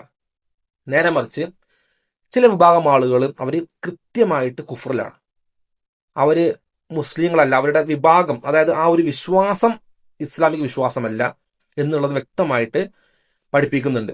അപ്പോൾ ഇതിൽ പ്രധാനപ്പെട്ട ഒരു 3 ഷിയ സെക്ട്സ്, അത് എന്ന് പറയുകയാണെങ്കിൽ ഇസ്ന അഷരിയ എന്ന് പറഞ്ഞിട്ടുള്ള 12 ഷിയ അല്ലെ, 12 ഇമാമിങ്ങളെ ഫോളോ ചെയ്യുന്ന ഇസ്ന അഷറിയ എന്ന് പറഞ്ഞ ഷിയാക്കൾ ഇറാഖിന്റെ ഭാഗത്തും അതേപോലെ തന്നെ ഇറാനിലൊക്കെ ഇറാനിന്റെ ഏറ്റവും കൂടുതൽ കാണുന്ന ഇറാനിൽ കാണപ്പെടുന്ന വിഭാഗം ആൾക്കാർ. രണ്ടാമത്തെ വിഭാഗം എന്ന് പറഞ്ഞാൽ ഇസ്മായിൽ ഷിയാക്കളാണ്, ഇസ്മായിലികൾ എന്നറിയപ്പെടുന്ന ഷിയാക്കൾ. മൂന്നാമതായിട്ട് സൈദികൾ എന്നറിയപ്പെടുന്ന ഷിയാക്കൾ. സൈദികളൊക്കെ കാണപ്പെടുന്നത് യമനിലൊക്കെയാണ്. അതായത് അഹ്ലുസുന്നയുമായിട്ട് അടുത്ത് നിൽക്കുന്ന വിശ്വാസം വരുന്നത് ഈ സൈദികൾക്കാണ്. ഇസ്ന അഷരിയ ഷിയായിസം എന്ന് പറയുന്ന തിയറി, ആ ഒരു വിശ്വാസം അതെന്തല്ല, അത് ഇസ്ലാമല്ല, അത് പരിപൂർണമായിട്ട് ഇസ്ലാമിൽ നിന്ന് പുറത്തു പോയിട്ടുള്ളൊരു കാര്യമാണ്. ഇസ്ലാമുമായിട്ട് യാതൊരു ബന്ധമില്ല, ഒരു പ്രത്യേക മതമായിട്ടാണ് മുസ്ലിങ്ങൾ കണക്കാക്കുന്നത്. ഇതാണ് ഇറാനിലുള്ള പ്രധാനപ്പെട്ട, ഇറാനിന്റെ ഔദ്യോഗികമായിട്ടുള്ള വിഭാഗം മുഴുവനും വരുന്നത് ഇസ്ന അഷരിയ ഷിയാക്കളാണ്. അതായത് ഇസ്ലാമിൽ നിന്ന് പുറത്തു പോയി എന്ന് മുസ്ലിങ്ങൾ വിശ്വസിക്കുന്ന തിയറിയാണ്, ആ വിശ്വാസമാണ് അവർക്കുള്ളത്. ഇവരുടെ വിശ്വാസം അനുസരിച്ചിട്ട് പ്രധാനപ്പെട്ട 12 ഇമാമിങ്ങളുണ്ട്. ഈ 12 ഇമാമിങ്ങളെ വിശ്വസിക്കുന്നതോട് മാത്രമേ ഉള്ളൂ ഒരാൾക്ക് സ്വർഗ്ഗം നേടാൻ സാധിക്കുള്ളൂ. അപ്പോൾ ഇതിൽ 12 ഇമാമിങ്ങൾ ആരൊക്കെ നോക്കുന്നുണ്ടെങ്കിൽ ഒന്ന് അലി റളിയല്ലാഹു അൻഹു ആണ്, ഹസൻ റളിയല്ലാഹു അൻഹു, ഹുസൈൻ റളിയല്ലാഹു അൻഹു, പിന്നെ ബാക്കിറാണ്, സജ്ജാദാണ്, പിന്നെ ബാക്കിറാണ്, പിന്നെ ഇമാം ജാഫർ സാദിഖ് റഹിമഹുള്ളാഹ്, അൽ കാസിം, അൽ റിദ, അൽ ജവാദ്, അൽ ഹാദി, അൽ അസ്കരി, ഏറ്റവും അവസാനം ഇമാം മഹ്ദിയാണ്. ഇമാം മഹ്ദിയോട് കൂടിയിട്ട് 12 ഇമാമിങ്ങളുടെ എണ്ണം കഴിഞ്ഞു. ഈ 12 ഇമാമിങ്ങളും അവരനുസരിക്കണമെന്ന് ആര് പറഞ്ഞു കൊടുത്തതാ? അള്ളാഹു പറഞ്ഞു കൊടുത്തതാണെന്ന് ഒരു വിശ്വാസം. അതായത് അള്ളാഹു ആണ് ഇവരെ അറിയിച്ചു കൊടുത്തിട്ടുള്ളത്, ഈ 12 ഇമാമിങ്ങളെ അനുസരിക്കണം, അത് വിശ്വസിക്കണം എന്നുള്ളത്. ഇവരുടെ പ്രധാനപ്പെട്ട ഒരു ഫിത്ന എന്ന് പറയുന്നത്, ഇപ്പം നമ്മുടെ കയ്യിലുള്ള ഖുർആൻ യഥാർത്ഥ ഖുർആൻ അല്ല എന്നാണ് ഇവരുടെ വാദം. അല്ലെങ്കിൽ അത് കറക്റ്റഡ് ആണ്, അത് മിസ്റ്റേക്കുള്ള ഖുർആനാണ്, യഥാർത്ഥ ഖുർആൻ അല്ല അത്. ഇവരുടെ വിശ്വാസം അനുസരിച്ചിട്ട് അബൂബക്കർ റളിയല്ലാഹു അൻഹു, ഉമർ റളിയല്ലാഹു അൻഹു, ഉസ്മാൻ റളിയല്ലാഹു അൻഹു ഒക്കെ അടക്കമുള്ള സഹാബിമാരെന്ത് ചെയ്തു? ഖുർആനെ തിരുത്തി, അല്ലെങ്കിൽ ഖുർആന്റെ പല ഭാഗങ്ങൾ എടുത്ത് ഒഴിവാക്കിയിട്ട് കുറച്ച് കാര്യങ്ങൾ മാത്രം എടുത്തു. ഇതൊരു ഈ ഒരു അവകാശവാദത്തിന് ഒരു തെളിവില്ല. ഒരു തെളിവെന്ന് പറഞ്ഞാൽ ഒരു തെളിവില്ലാത്ത വാദമാണ്. പക്ഷെ ഇവരുടെ വിശ്വാസമാണ്, ഒരു തെളിവില്ല. ഇവർ പറയുന്നത് അലി റളിയല്ലാഹു അൻഹു എന്ത് ചെയ്തു? ഒരു ഖുർആനുമായിട്ട് ഇവരുടെ അടുത്തേക്ക് പോയി. 17,000 വചനങ്ങൾ അതിനകത്തുണ്ടായിരുന്നു. എത്ര വചനം? 17,000 വചനങ്ങൾ. അതിൻ്റെ അകത്തുനിന്ന് വെറും 6,236 വചനം മാത്രം വെച്ചുകൊണ്ട് ബാക്കി എല്ലാ വചനങ്ങളും ആരൊഴിവാക്കി? അബൂബക്കർ റളിയല്ലാഹു അൻഹു, ഉമർ റളിയല്ലാഹു അൻഹു, ഉസ്മാൻ റളിയല്ലാഹു അൻഹു ഒക്കെ എടുത്ത് ഒഴിവാക്കി. മനസ്സിലായല്ലോ? ഇനി എന്താണ് എടുത്ത് ഒഴിവാക്കിയത് ചോദിക്കുകയാണെങ്കിൽ, ഒന്ന് ഷിയാക്കളെ കുറിച്ച് പറഞ്ഞിട്ടുള്ള കാര്യങ്ങൾ. ഷിയാക്കളെ കുറിച്ച് ഒരുപാട് കാര്യങ്ങൾ ഖുർആൻ പറഞ്ഞിരുന്നു. ഷിയാക്കളെ അംഗീകരിക്കുന്നതും ഇമാമുകളെ കുറിച്ച് അംഗീകരിക്കുന്നതും ഒക്കെ പറഞ്ഞിട്ടുണ്ട്, അതെല്ലാം എടുത്ത് ഒഴിവാക്കി. രണ്ടാമതായിട്ട് ഷിയാക്കളെ ശത്രുക്കളെ കുറിച്ച് പറഞ്ഞ കാര്യങ്ങൾ. ഷിയാക്കളെ ശത്രുക്കൾ എന്ന് പറഞ്ഞാൽ അബൂബക്കർ റളിയല്ലാഹു അൻഹു, ഉസ്മാൻ റളിയല്ലാഹു അൻഹു, ഉമർ റളിയല്ലാഹു അൻഹു അടക്കമുള്ള സഹാബിമാരെ അവരാണ് ശത്രുക്കൾ, അവരെ കുറിച്ച് പറഞ്ഞതും ഒഴിവാക്കി. പിന്നെ ആകെയുള്ളത് എന്താണ്? നിയമങ്ങൾ മാത്രമാണത്. അള്ളാഹു ഇറക്കിയ നിയമങ്ങളും അത്തരം കാര്യങ്ങൾ മാത്രമേ ഇപ്പം നമ്മുടെ കയ്യിലുള്ളൂ. ഹിസ്റ്ററിയും ലീഗൽ റൂളിങ്സും ഇത് മാത്രമുള്ള കയ്യിലുള്ളൂ. ബാക്കിയെല്ലാം ഒഴിവാക്കി എന്നുള്ള വളരെ വളരെ മോശമായിട്ടുള്ള ക്ലെയിമാണ് ഇവർക്കുള്ളത്. അതേപോലെ ഇപ്പം നമ്മൾ ഹൊമൈനിയെ കുറിച്ച് നിങ്ങൾ കേട്ടിട്ടുണ്ടാവുക. ഹൊമൈനി ഇപ്പം ഇറാൻ ഭരണകൂടത്തിലെ പഴയകാല ഇവരുടെ പ്രധാനപ്പെട്ട പണ്ഡിതനെ കണ്ടല്ലോ ഹൊമൈനി. അയാൾ പറഞ്ഞൊരു കാര്യമാണ്, ഉസ്മാൻ റളിയല്ലാഹു അൻഹു, അബൂബക്കർ റളിയല്ലാഹു അൻഹു ഒക്കെ ഖുർആൻ മാറ്റത്തിരുത്തൽ വരുത്തിയ ആളുകളാണ്, അവർ കാഫിറുകളാണെന്നാണ് ഹൊമൈനിയുടെ വാദം. അബൂബക്കർ റളിയല്ലാഹു അൻഹു ആരാണ്? കാഫിർ, മുസ്ലിം അല്ല എന്നാണ് ഈ ഹൊമൈനിയുടെ വാദം. മരിച്ചുപോയ ഹൊമൈനി അഹ്ലുസുന്നയുടെ വിഭാഗമാണെന്നും അഹ്ലുസുന്നക്ക് വേണ്ടി പ്രവർത്തിച്ചുകൊണ്ടിരിക്കുന്ന ആൾക്കാരെന്ന് പറയുന്ന പല ആളുകളും ഈ ഹൊമൈനിയെ പുകഴ്ത്തുന്നതായിട്ട് കാണാൻ സാധിക്കും. അതായത് ഹൊമൈനിയെ റഹിമഹുല്ല എന്നൊക്കെ പറയും. ശരിക്കും നമ്മൾ റഹിമഹുല്ല എന്നല്ല പറയേണ്ടത്, ലഅനത്തുള്ള അലൈഹി എന്ന് പറയേണ്ടത്. പക്ഷെ ഹൊമൈനിയെ പുകഴ്ത്തുന്നതായിട്ട് കാണാൻ സാധിക്കും. നമ്മളുടെ ഉമ്മയായിട്ടുള്ള ആയിഷ റളിയല്ലാഹു അൻഹ അടക്കമുള്ളവരെ കാഫിർ എന്ന് പറഞ്ഞിട്ടുള്ള ഇവരെ നമ്മൾ ഒരിക്കലും റഹിമുല്ല എന്ന് പറയാൻ പാടില്ല. ഇവര് പരിപൂർണമായിട്ട് ഹൊമൈനി ഒരു മുസ്ലിം അല്ല എന്നുള്ളതാണ് നമ്മുടെ വിശ്വാസം. ഹൊമൈനി ഇസ്ലാമിൽ നിന്ന് പുറത്തുപോയ വ്യക്തിയാണ്. അത് യാതൊരു സംശയവുമില്ല. വിഷയത്തിൽ ഒരു സംശയവും അതിൽ വേണ്ട. ഇതാണ് അഹ്ലുസുന്നയുടെ നിലപാട്. കാരണം സഹാബിമാര് കാഫിറാന്ന് വിശ്വസിക്കുന്ന ഒരു വ്യക്തി ഒരിക്കലും മുസ്ലിമായിട്ട് മാറില്ലല്ലോ. ഷിയാക്കളുടെ വേറൊരു വിശ്വാസം, ഒരു വൃത്തികെട്ട വിശ്വാസമാണ് ബദ എന്ന വിശ്വാസം. അതായത് അള്ളാഹു ഒരു കാര്യം തീരുമാനിക്കും, എന്നിട്ട് അള്ളാഹു പിന്നെ തോന്നും അത് വേണ്ടായിരുന്നു, അള്ളാഹു വേറെ നിയമം കൊണ്ടുവരും. ബദ എന്ന വിശ്വാസം. അതായത് ഇപ്പൊ അള്ളാഹു ഒരു കാര്യം തീരുമാനിക്കുന്നു, എന്നിട്ട് ഇങ്ങനെ പിന്നെ തോന്നും അത് വേണ്ട, മാറ്റാം എന്ന് കരുതിയിട്ട് അള്ളാഹു പിന്നീട് അത് മാറ്റും. ഇത് അള്ളാഹുവിനെ കുറിച്ച് ഇവർ മനസ്സിലാക്കുന്ന എന്താന്നുള്ളതാണ് ഏറ്റവും നമ്മൾ മനസ്സിലാക്കേണ്ടത്. ഇവരുടെ വാദത്തിന് വേണ്ടിയിട്ട് ഇവർ എന്ത് ചെയ്യും, എങ്ങനെ ഇവർ വളച്ചൊടിക്കാൻ ശ്രമിക്കും. അപ്പൊ ഇതില് എന്തുകൊണ്ട് ഇവർ പറയുന്നത് വെച്ചിട്ടുണ്ടെങ്കിൽ, ജാഫർ സാദിഖിന് ഒരു മകന്, ജാഫർ സാദിഖ് റഹിമഹുല്ല അദ്ദേഹത്തിന് മകനുണ്ടായിരുന്നു. ഇവരുടെ ഇമാമിങ്ങളിൽ പെട്ട ഇവരുടെ വിശ്വാസം അനുസരിച്ചിട്ട് ഇമാമുകളുടെ മൂത്ത മകനാണ് എന്ത് ചെയ്യേണ്ട അടുത്ത ഇമാമായിട്ട് മാറുക. അപ്പൊ ജാഫർ സാദിഖ് റഹിമഹുല്ല അദ്ദേഹത്തിന് ഒരു മകനുണ്ടായി, ഇസ്മായിൽ എന്ന പേര്. ആ ഇസ്മായിൽ അദ്ദേഹം എന്ത് ചെയ്തു, അദ്ദേഹം പിന്നീട് ചെറുപ്പത്തിൽ തന്നെ മരിച്ചുപോയി. അപ്പോ ഇവർ പറഞ്ഞു അള്ളാഹുവിന്റെ നിയമവും തീരുമാനവും മാറ്റിയിരിക്കുന്നു. കാരണം മൂത്ത മകൻ ആണ് ഇമാമായിട്ട് വരേണ്ടത് എന്നുള്ള നിയമം അള്ളാഹു തന്നെ സ്വയം മാറ്റിയിരിക്കുന്നു എന്നവർ പറഞ്ഞു.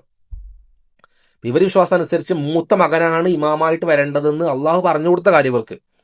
പക്ഷെ ഇവർക്ക് ഒറ്റ അബദ്ധം എന്താ, ഒരു ഇമാമിന്റെ മൂത്ത മകൻ മരിച്ചുപോയി. ഇവർ നേരെ അള്ളാഹു തീരുമാനം മാറ്റി എന്ന് പറഞ്ഞു.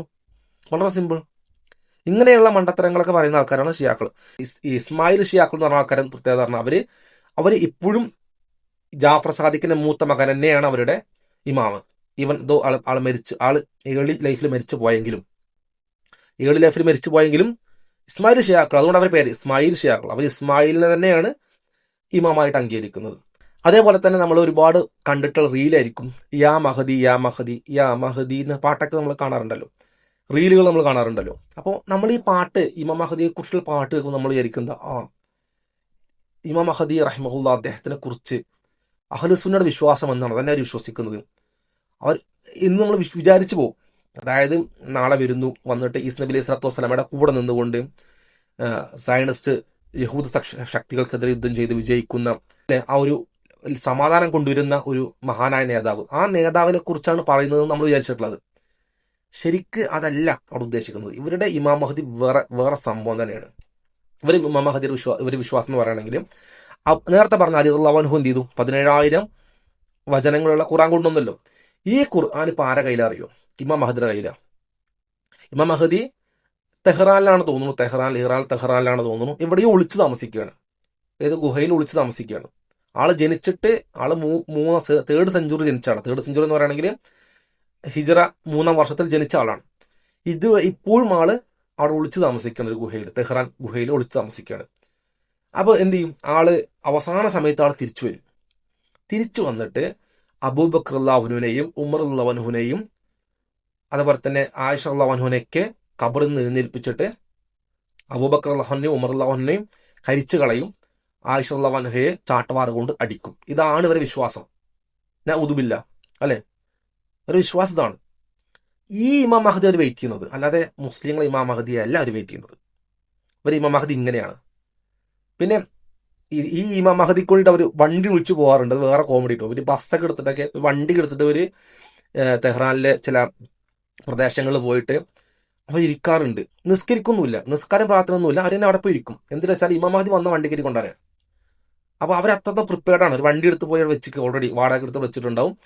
ഇമാം മഹദി വന്ന് അന്ന് വണ്ടി കയറി കൊണ്ടുവരും. അങ്ങനെ ജീവിക്കുന്ന മനുഷ്യന്മാരാണ്. നേരെ നിസ്കാരം പ്രാർത്ഥനയും ദുആ ചെയ്ത് ജീവിക്കുന്നുള്ളതല്ല. ഇതൊക്കെയാണ് ഇവരുടെ വിശ്വാസം.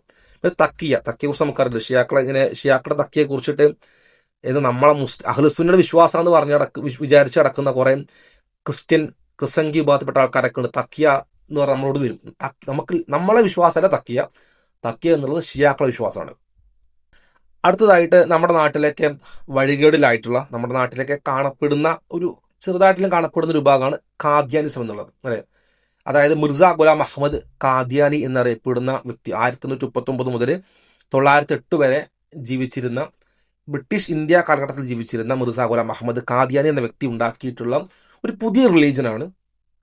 പുതിയ റിലീജൻ മനസ്സിലാക്കുന്നത് ഇസ്ലാമിന്റെ ഭാഗമല്ല, പുതിയ റിലീജനാണ് ഖാദിയാനിസം. അല്ലെങ്കിൽ അവർ പറയാറുള്ളത് അഹമ്മദിയ മുസ്ലിം ജമാഅത്ത് എന്ന് പറയും. അവർ മുസ്ലിങ്ങളിലേക്ക് ചേർത്തുകൊണ്ട് അവർ പറയാറുള്ളത് ഇസ്ലാമിന്റെ ഭാഗമല്ല എന്നുള്ളത്, പരിപൂർണമായിട്ട് പുതിയ മതമാണെന്നുള്ളത് മുസ്ലിം പണ്ഡിതന്മാർക്കുള്ള ഏക അഭിപ്രായമാണ്. ഇനി ഇവരെ വിശ്വാസത്തിലേക്ക് കടക്കുന്നുണ്ടെങ്കിൽ നേരത്തെ ഞാൻ പറഞ്ഞ പോലെ തന്നെ ഹദീസുകളും ഖുർആനും അള്ളാഹുവിന്റെ റസൂൽ പഠിപ്പിച്ചു കൊടുത്തതിന് വിരുദ്ധമായിക്കൊണ്ട്, സഹാബിമാർ വിശ്വസിക്കുന്നതിന് വിരുദ്ധമായിക്കൊണ്ട് വിശ്വസിക്കുക എന്നുള്ളതാണ്, അല്ലെങ്കിൽ അങ്ങനെ എക്സ്പ്ലെയിൻ ചെയ്യുക എന്നുള്ളത്, സ്വന്തമായിട്ട് എക്സ്പ്ലെയിൻ ചെയ്യുക എന്നുള്ളതാണ് ഇവരുടെ പ്രധാനപ്പെട്ട പണി. ഇപ്പം നമ്മൾ ഒരു ക്രിസ്ത്യൻ വിഭാഗവുമായി സംസാരിക്കുന്ന സമയത്ത് ക്രിസ്ത്യാനികൾ, പല ക്രിസ്ത്യൻസ് ഉണ്ടല്ലോ, ഇപ്പോൾ വണ്ണസുകാരുണ്ട്, ട്രിനിറ്റി വിഭാഗത്തിൽപ്പെടുന്ന വേറെ വിഭാഗക്കാരുണ്ട്. ഇങ്ങനെയുള്ള ക്രിസ്ത്യൻസ് ഒക്കെ ബൈബിൾ എടുത്തിട്ടുണ്ടെങ്കിൽ അവർക്ക് വേണ്ടതൊക്കെ അവരെന്ത് ചെയ്യും, ബൈബിളിൻ്റെ അർത്ഥം ഇങ്ങനെ അവർ എക്സ്പ്ലെയിൻ ചെയ്ത് ഇങ്ങനെ ഉണ്ടാക്കും, അല്ലെ? ഒരു പരിപാടിയാണ്, ഞാനും പിതാവും ഒന്നാകുന്നു എന്ന് പറയുമ്പോൾ അതെടുത്തിട്ട് യേശു തന്നെയാണ് ദൈവം എന്ന് പറഞ്ഞു നടക്കുന്ന ആൾക്കാരുണ്ട്. പിതാവിനോട് യേശു പ്രാർത്ഥിച്ചത് കൊണ്ട് പിതാവാണ് യഥാർത്ഥ ദൈവം എന്ന് പറഞ്ഞു നടക്കുന്ന വിഭാഗം ആൾക്കാരുണ്ട്. ഇങ്ങനെയുള്ള പല വിശ്വാസങ്ങൾ ബൈബിളിൻ്റെ അകത്ത് നിന്ന് കിട്ടും. ബൈബിളിൻ്റെ അകത്ത് സ്വന്തമായിട്ട് വ്യാഖ്യാനിക്കുന്ന ഒരു പരിപാടി ഇല്ല. വ്യത്യസ്ത ക്രിസ്ത്യൻ സഭകൾക്ക് വ്യത്യസ്ത രീതിയിലുള്ള വ്യാഖ്യാനമാണുള്ളത്. ഇതേപോലെ തന്നെ പ്രവാചകൻ പഠിപ്പിച്ചു കൊടുത്തതല്ലാത്ത രീതിയിൽ സ്വന്തമായിട്ട് വ്യാഖ്യാനിക്കുന്ന പരിപാടിയാണ് ഇവർക്കുള്ളത്, ഖാദിയാനികൾക്കുള്ളത്. ഇവരുടെ വിശ്വാസം അനുസരിച്ചിട്ട് അടിസ്ഥാന മുസ്ലിം വിശ്വാസമാണ് അന്ത്യപ്രവാചകനാണ് മുഹമ്മദ് നബി സല്ലല്ലാഹു അലൈഹി വസല്ലം എന്നുള്ളത്. പക്ഷേ ഇവരുടെ വിശ്വാസം അനുസരിച്ചിട്ട് ഈ അന്ത്യപ്രവാചകം എന്ന് പറയുന്ന സംഭവം, അത് അങ്ങനെ ഒരു വിശ്വാസമില്ല. അത് അങ്ങനെ സംഭവമില്ല. പ്രവാചകന്മാർ ഇനിയും വരാനുണ്ട്, അത് കണ്ടിന്യൂ ചെയ്തുകൊണ്ടിരിക്കും. അതിലൊരു വ്യക്തിയാണ് മിർസ ഗുലാം അഹമ്മദ് ഖാദിയാനി എന്നുള്ളതാണ്. മിർസ ഗുലാം അഹമ്മദ് ഖാദിയാനി പുതിയ പ്രവാചകനാണെന്നാണ് വിശ്വസിക്കുന്നവർ, പുതിയ പ്രവാചകൻ. പക്ഷെ നമ്മളെ അടുത്തേക്ക്, ഒരു മുസ്ലിമിന്റെ അടുത്തേക്ക് ഇവര് ദഅവത്തുമായിട്ട് വരുന്ന സമയത്ത്, അവരെങ്ങനെ പ്രബോധനം ചെയ്തുകൊണ്ട് അവരിലേക്ക് ചേർക്കാൻ വേണ്ടി വരുന്ന സമയത്ത് ഇവരൊന്നും പറയില്ല. ഇവരാകെ പറയുന്നത്, നിങ്ങൾ ശ്രദ്ധിക്കുക, ഇവർ പറയുന്ന കാര്യങ്ങൾ എപ്പോഴും നമുക്കറിയാം, ഇസ്ലാമിൽ പുതിയൊരു പ്രവാചകനുള്ള സ്കോപ്പില്ല, ഒരു സ്കോപ്പും ഇല്ല. കാരണം പരിപൂർണമായിട്ടും ഇസ്ലാമിൽ പ്രവാചകത്വം അവിടെ ക്ലോസ് ആയിട്ടുണ്ട്, അടക്കപ്പെട്ടിട്ടുണ്ട്. നബി സല്ലല്ലാഹു അലൈഹി വസല്ലമയോട് കൂടി തീർന്നിട്ടുണ്ട്. ഇനി ഒരു പ്രവാചകൻ പുതിയ വരാനില്ല. പക്ഷേ മിർസ ഗുലാം അഹമ്മദ് ഖാദിയാനി ഇവർ പ്രവാചകനാക്കി മാറ്റണം. അപ്പം അതിനുള്ളൊരു തരികിട പരിപാടി ഇവർ ചെയ്യാറുണ്ട്. ഇവർ ചെയ്യാറുള്ളതെന്ന് പറഞ്ഞിട്ടുണ്ടെങ്കിൽ, ഇവർ നേരെ നമ്മളോടൊന്ന് പറയും, ഈസ നബി അലൈഹി സ്വലാത്തു വസ്സലാം, യേശു ക്രിസ്തു അദ്ദേഹം മരിച്ചുപോയി എന്ന് പറയും. അതായത് ജൂതന്മാരുടെ വിശ്വാസം എന്താണ്? യേശു ക്രിസ്തുവിനെ കുരിശിൽ കയറ്റി കൊന്നുകളഞ്ഞു എന്നാണ് ജൂതന്മാർ വിശ്വസിക്കുന്നത്. ക്രിസ്ത്യൻസ് വിശ്വസിക്കുന്നത് എന്താണ്? യേശു ക്രിസ്തു കുരിശിൽ കയറി മരിച്ച ശേഷം ഉയർത്തെഴുന്നേറ്റു എന്നുള്ളത്. രണ്ടുപേരും മരിച്ചു വിശ്വസിക്കുന്നുണ്ട്. മൂന്നാമത്തെ വിഭാഗത്തിൽ ഖാദിയാനി വിശ്വസിക്കുന്നത് എന്താണ്? ഈസ നബി അലൈഹി സ്വലാത്തു വസ്സലാം കുരിശിൽ കയറി, എന്നിട്ട് അവിടുന്ന് രക്ഷപ്പെട്ടു പോയി ഇന്ത്യയിലെത്തി, 100 വയസ്സിന് മേലെ പ്രായം തോന്നുന്നു, എനിക്ക് കറക്റ്റ് എത്ര ഓർമ്മയില്ല, അത്ര ഒരു ഏജായ സമയത്ത് മരണപ്പെട്ടത്. ആര്? യേശു ക്രിസ്തു. മുസ്ലിം വിശ്വാസം എന്താണ്? ഈസ നബി അലൈഹി സ്വലാത്തു വസ്സലാമെ അള്ളാഹു സംരക്ഷിച്ചു, അദ്ദേഹത്തെ അവർ കുരിശിൽ കയറ്റിയിട്ടുമില്ല, അദ്ദേഹത്തെ കൊന്നിട്ടുമില്ല, അദ്ദേഹത്തെ അള്ളാഹു എന്ത് ചെയ്തു? സ്വർഗത്തിലേക്ക്, ആകാശത്തിലേക്ക് ഉയർത്തുകയാണ് ചെയ്തതെന്ന് പറയുന്നത്. ഇതാണ് മുസ്ലിങ്ങളുടെ വിശ്വാസം. പക്ഷെ ഇവർക്ക് എന്ത് വേണം? ഇവർക്ക് ഈസ നബി അലൈഹി സ്വലാത്തു വസ്സലാം മരിച്ചു എന്ന് തീരുമാനം കൊണ്ടുവരണം, വിധി കൊണ്ടുവരണം. അതിന് കാരണം എന്താണെന്ന് വെച്ചിട്ടുണ്ടെങ്കിൽ, അത് ശ്രദ്ധിച്ച് മനസ്സിലാക്കിക്കോ. ഇവർ ഫസ്റ്റ് പറയാതാട്ടോ, ഇവർ പറയാം ഈസ നബി അലൈഹി സ്വലാത്തു വസ്സലാം മരിച്ചുപോയി, അല്ലെങ്കിൽ അദ്ദേഹം തിരിച്ചു വരില്ല എന്നൊക്കെ പറയും. പക്ഷെ അതേ സമയത്ത് ഹദീസുകളിൽ സ്ഥിരപ്പെട്ട കാര്യമാണ് ഈസ നബി അലൈഹി സ്വലാത്തു വസ്സലാം മാലാഖമാരുടെ ചിറകിലേറിക്കൊണ്ട് ഇറങ്ങി വരുന്നതും, അല്ലെ അദ്ദേഹം 2 വസ്ത്രം ധരിച്ച് ഇറങ്ങി വരുന്നതും ഒക്കെ ഉണ്ട്. ഇതൊക്കെ അവരെന്ത് ചെയ്യും? ഒരു സ്വന്തമായിട്ട് വ്യാഖ്യാനിക്കൂട്ടെ. ഭയങ്കര വ്യാഖ്യാനത്തിനുള്ള കഴിവുള്ള ആൾക്കാരെ സ്വന്തമായിട്ട് വ്യാഖ്യാനിക്കും. ഒരു തെളിവുണ്ടാവില്ല. സഹാബിമാരെ അതിനെ വ്യാഖ്യാനിച്ചിട്ടുണ്ടോ എന്ന് ചോദിച്ചാൽ അതിന് തെളിവൊന്നും ഉണ്ടാവില്ല. ഇവർ സ്വന്തമായിട്ട് വ്യാഖ്യാനിക്കുന്ന ആൾക്കാർ എല്ലാം സ്വന്തമായി വ്യാഖ്യാനിക്കും. അപ്പൊ ഇങ്ങനെ ഇത്തരം ഹദീസുകളുണ്ട്. അപ്പൊ പിന്നെ വീണ്ടും ക്വസ്റ്റ്യൻ, ഇത് ആരെക്കുറിച്ചാണ് പറഞ്ഞിട്ടുള്ളത്? അപ്പൊ ഇവർ പറയും അത് മിർസയെ കുറിച്ചാണ്. അതായത് ഇബ്നു മറിയം, ഈസ നബി അലൈഹി സ്വലാത്തു വസ്സലാം, യേശു ക്രിസ്തു ഈസ നബി അലൈഹി സ്വലാത്തു വസ്സലാമിനെ കുറിച്ച്, അദ്ദേഹത്തിന്റെ വരവിനെ കുറിച്ച് പറഞ്ഞ വചനങ്ങൾക്ക് ആരെക്കുറിച്ച് പറഞ്ഞതാ? മിർസയെ കുറിച്ച് പറഞ്ഞത്. മിർസ ശരിക്കാരാണ്? മിർസ ഗുലാം അഹമ്മദ് ഖാദിയാനി ഇന്ത്യയിൽ ജനിച്ചിട്ടുള്ള വ്യക്തി. അയാളാണ് ശരിക്ക് യേശുക്രിസ്തുവിന്റെ അപരൻ, അല്ലെങ്കിൽ യേശുക്രിസ്തുവിന്റെ ദൗത്യം പൂർത്തീകരിക്കാൻ വേണ്ടി വന്നിട്ടുള്ള ആളാരാണ്? മിർസ ഗുലാം അഹമ്മദ് ഖാദിയാനിയാണ്. ഈസ നബി അലൈഹി സ്വലാത്തു വസ്സലാം വരില്ല. കാരണം എന്താ? അദ്ദേഹം മരിച്ചുപോയി, ഓൾറെഡി മരിച്ചുപോയി. ഇനി അദ്ദേഹം തിരിച്ചു വരില്ല എന്ന് പറയും ഇവര്. മിർസയെ പ്രവാചകനാക്കാൻ വേണ്ടിയിട്ട് ഒരു ഐഡിയയാണ്. ആദ്യം ഈസ് നബി അലൈഹി സ്വലാത്തു വസ്സലാമയെ മരിച്ചു എന്ന് പറയാം, എന്നിട്ട് അതിനുശേഷം എന്ത് ചെയ്യുക, ആ ഗ്യാപ്പിലേക്ക് മിർസയെ കൊണ്ടുപോയി വെക്കുക എന്നുള്ളതാണ്. ഇനി മിർസയുടെ ക്ലെയിമുകൾ കേട്ടാൽ നിങ്ങൾ അന്ന് വിടും. ഒരു ചെറിയ ക്ലെയിം ഒന്നുമല്ല കേട്ടോ. മിർസ ഒരു ഇമാമായിട്ടാണ് ഒരു കണക്കാക്കുന്നത്, ഇമാമായിട്ട്. പിന്നെ മുജദ്ദിദാണ്. മുജദ്ദിദ് എന്ന് പറയുന്നത് 100 വർഷം കൂടുമ്പോൾ മുസ്ലിങ്ങൾക്കിടയിൽ വരുന്ന ഏറ്റവും അറിവുള്ള മുസ്ലിം പണ്ഡിതൻ, അതാണ് മുജദ്ദിദ്. അപ്പോൾ മിർസ മുജദ്ദിദാണ്, ഇമാമാണ്, ഇമാം മഹദിയാണ്.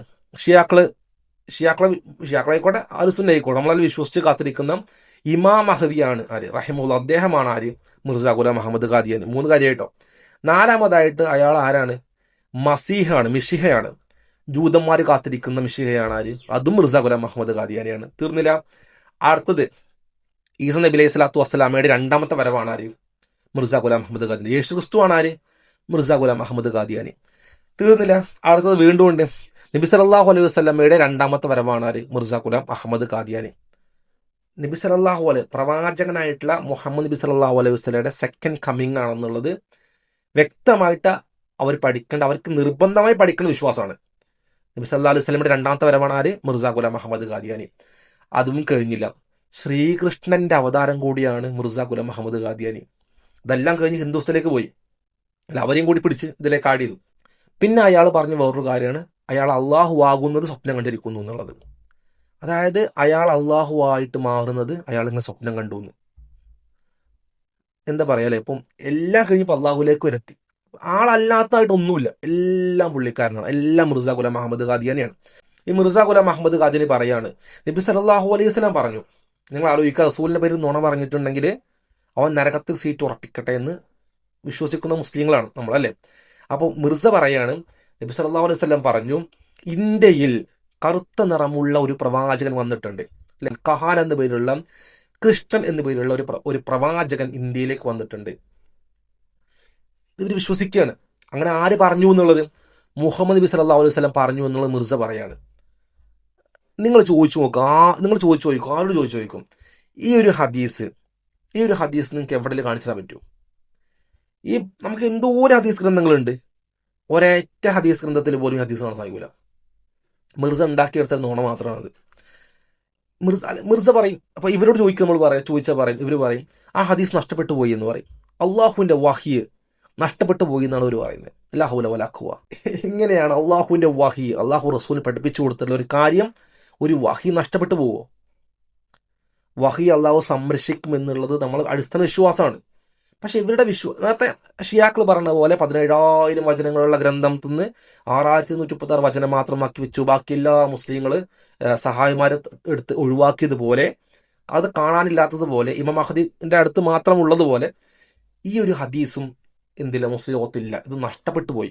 മിർസ ഗുലാം അഹമ്മദ് ഖാദിയാനി പറഞ്ഞ പച്ചക്കള്ളം മാത്രമാണത്, പച്ചക്കള്ളം.